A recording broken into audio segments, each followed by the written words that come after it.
2009-এর primary রিক্রুটমেন্টে আজকে high court কী রায় দিল? 2009-এর primary রিক্রুটমেন্টে Malda জেলার জন্য আজকে কোর্ট প্রায় 250 জন রিট পিটিশনারদেরকে 2 মাসের মধ্যে অ্যাপয়েন্টমেন্ট লেটার ইস্যু করার অর্ডার দিয়েছে। একই অর্ডার গতকালকে মহামান্য বিচারপতি রাজাশেখর মান্থা সাহেব দিয়েছিল, সেটা ডিস্ট্রিক্ট প্রাইমারি স্কুল কাউন্সিল উত্তর 24 পরগনার জন্য দিয়েছিলেন, আজকে মালদা জেলার জন্য দিলেন। টোটাল ভ্যাকেন্সি, যেটা লেফট আউট ভ্যাকেন্সি, নন জয়েনিং ভ্যাকেন্সি ছিল 431 জন। 431টা ভ্যাকেন্সির এগেনস্টে 250 জনকে অ্যাপয়েন্টমেন্টের অর্ডার আজকে জাজ সাহেব দিয়েছেন। বারবার দেখতে পাচ্ছি বিচারপতির রায়কে বারবার মন্তব্য করে সুপ্রিম কোর্টে যাওয়ার নির্দেশ দিচ্ছেন মুখ্যমন্ত্রী। এই ক্ষেত্রে সম্ভবত এটা হবে না, কারণ হচ্ছে এই মামলাটার যখন এই জাস্টিস মান্থা সাহেবের ঘরে যখন শুনানি শুরু হয়েছিল, তখনই মান্থা সাহেব কমিশনার অফ স্কুল এডুকেশনের কাছ থেকে এবং ডিস্ট্রিক্ট প্রাইমারি স্কুল কাউন্সিলের কাছ থেকে তাদের কনসেন্ট অর্থাৎ সহমতির কথা জানতে চেয়েছিলেন। কারণ অ্যাডমিটেডলি এই ভ্যাকেন্সিগুলো এই ক্যান্ডিডেটদেরকে দেওয়ার জন্যই সৃষ্ট করা হয়েছিল। কারণ এর উত্থান হচ্ছে এই মামলার উত্থান হচ্ছে 2021 সালের জানুয়ারি মাসের 8 তারিখে একটা জাজমেন্টের ফলে, যেটা জাস্টিস তপব্রত চক্রবর্তী জাজমেন্ট, যেখানে তপব্রত চক্রবর্তী সাহেব বলেছিলেন যে মালদা এবং 24 পরগনার ক্ষেত্রে যদি ভ্যাকেন্সি না থাকে তাহলে ভ্যাকেন্সি ক্রিয়েট করতে হবে। তো তার মর্মে school education department vacancy create করেছিল 1320খানা পোস্টের।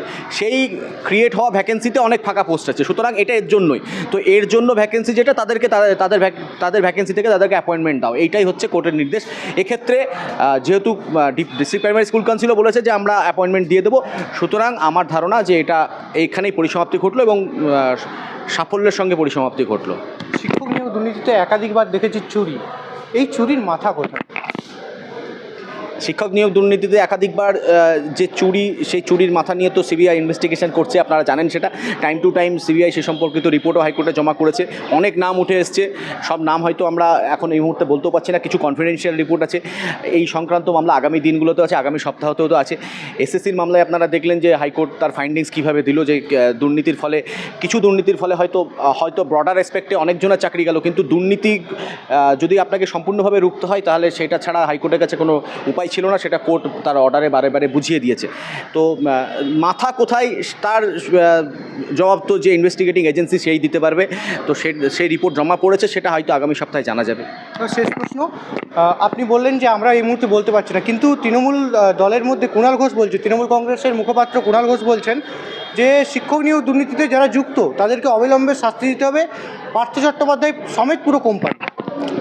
যদি এরকম বলে থাকে, যদিও আমি ওনার বক্তব্য সম্পর্কে অবগত নই, এরকম বলে থাকলে সাধুবাদ জানাই।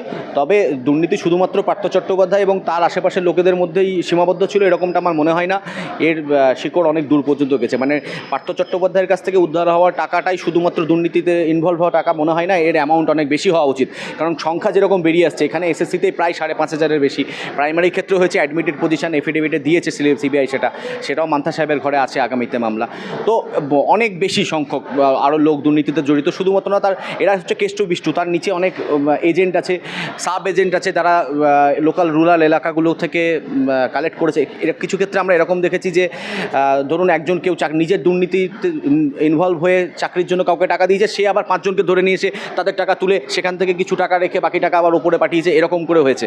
সুতরাং একদম সমূলে নিপাট যদি করতে হয় ব্যাপারটাকে, তাহলে শেষ থেকে একদম নিচের তলা গ্রাসরুট লেভেল থেকে তাদেরকে ধরতে হবে। অনেকে জড়িয়ে আছে, শুধু পার্থ চট্টোপাধ্যায় নয়, পার্থ চট্টোপাধ্যায়রা মাথা হতে পারেন, কিন্তু তার লেজ অনেক দূর পর্যন্ত সীমাবদ্ধ। সেটা তো আদালতে বিচারাধীন বিষয়, এবং আদালত নিশ্চিতভাবে সিবিআইয়ের ফান্ডিংস এবং চার্জশিট যেগুলো দিয়েছে তাতে তো তাদের ইনভলভমেন্টটা পরিষ্কার, প্রাইমা ফেসি তো এভিডেন্ট অন্ততপক্ষে। এবার তারা মাথা নয় কিনা তার প্রমাণের দায়িত্ব প্রসিকিউশন এবং ডিফেন্সের তরফে তাদের থেকে, তারা প্রমাণ করবে যে তারা মাথা নয়, আর সিবিআই দেখাবে যে তারাই মাথা। গতকালকে ইডির সূত্র অনুযায়ী জানা যাচ্ছে যে সুজয় কৃষ্ণ ভদ্রের সমস্ত ফোনের তথ্য নাকি লোপাট করা হয়েছে চাকরি প্রার্থী সংক্রান্ত। এটা তো যে কোনো ক্ষেত্রেই দুর্নীতিতে তো অভিযুক্ত, দুর্নীতি নয়, যে কোনো ক্রাইমের সঙ্গে অভিযুক্ত, ক্রাইমের সঙ্গে ইনভলভ কোনো ব্যক্তির খুব সাধারণ প্রবণতা একখানা, সে বাঁচার জন্য এ ধরনের জিনিস করে থাকে। তবে আজকালকার যুগে যে কোনো ডিলিট হওয়া জিনিস তার ডিজিটাল ফুটপ্রিন্ট রেখে যায়, যেটা কোর্টে বিভিন্ন সময় কোর্ট বলেছে, এবং ডিজিটাল ফুটপ্রিন্ট রেখে যাওয়া জিনিস রিট্রিভ করা সম্ভব, অর্থাৎ সে যদি ডিলিটও করে দিয়ে থাকে তাও উদ্ধার করা সম্ভব। এখন সেরকম টেকনোলজি অ্যাভেলেবল হয়ে গেছে, তো এতে পার পাওয়া যাবে না। কোনো জিনিস ডিজিটালি একবার স্টোর হয়ে গেলে সেটা ডিলিট করার পরেও সেটাকে উদ্ধার করা সম্ভব।